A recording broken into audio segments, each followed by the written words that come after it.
உங்களுக்கு நிறைவா இருந்ததா? நீங்க இசையமைப்பாளரா பணியாற்றியது? பணியாற்றியது நிறைவா அப்படிங்கிறதோ, இல்ல டைரக்ஷன் பண்ணது நிறைவா அப்படின்னு கேட்கிறதோ, இந்த துறையில வந்து அதுக்கு அதுக்கப்புறம் உள்ள சைடு, லெஃப்ட், ரைட் எல்லாம் நெறைய விஷயங்கள் நடக்கும். ஏன்னா, அதுக்கப்புறம் அது அப்படியே வந்துச்சுன்னா தான் அத சொல்ல முடியும்.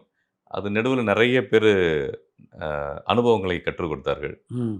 சினிமாங்கிறது இன்னும் கொஞ்சம் நீங்க கத்துக்க வேண்டியது இருக்கு. ம். அ நான் நான் வந்து கத்து தரேன் பாருங்க ம். அப்படின்னு நெறைய ஹெல்ப் பண்ணாங்க. ம். அந்த வகையில கத்துக்கிட்டனால நான் நிறைவு அடைய முடியாத ஒரு சிச்சுவேஷன் ஆயிடுச்சு. ஓ! அப்படியா? ஆமா. அடுத்த படத்துல நிறைவு அடைஞ்சிருவேன்.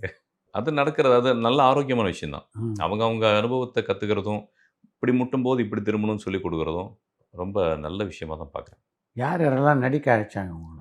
நெறைய ஆப்பர்ச்சுனிட்டீஸ் வந்துச்சு சார் ஆக்சுவலி. ம். ம். அப்பப்போ பேசிட்டு இருப்பாங்க. எனக்கு என்னன்னா, அந்த நடிகனோ, இல்ல அந்த ஹீரோ ரொம்ப அழகு, அது அந்த அந்த ஏரியாவுல எப்பவுமே எனக்கு நம்பிக்கை இல்ல. இதுக்கு முன்னாடி இந்த ஹீரோ மேலயுமே அதுக்காக நான் பார்த்ததா கிடையாது. நான் கதை மட்டும் தான் ஃபோக்கஸ் எனக்கு. கதை யாரா நல்லா இருந்தா, ஒமர் முக்தார் ஓடலையா?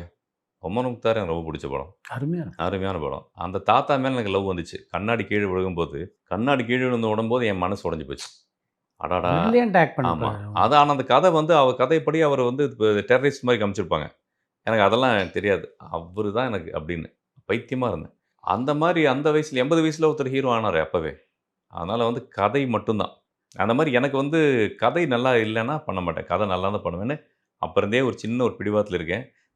இப்ப அப்படியே ஒரு சூப்பரான கதை 2, 3 கிடைச்சிருக்கு. I don't know. அது எப்போ நடக்கும்னு தெரியாது.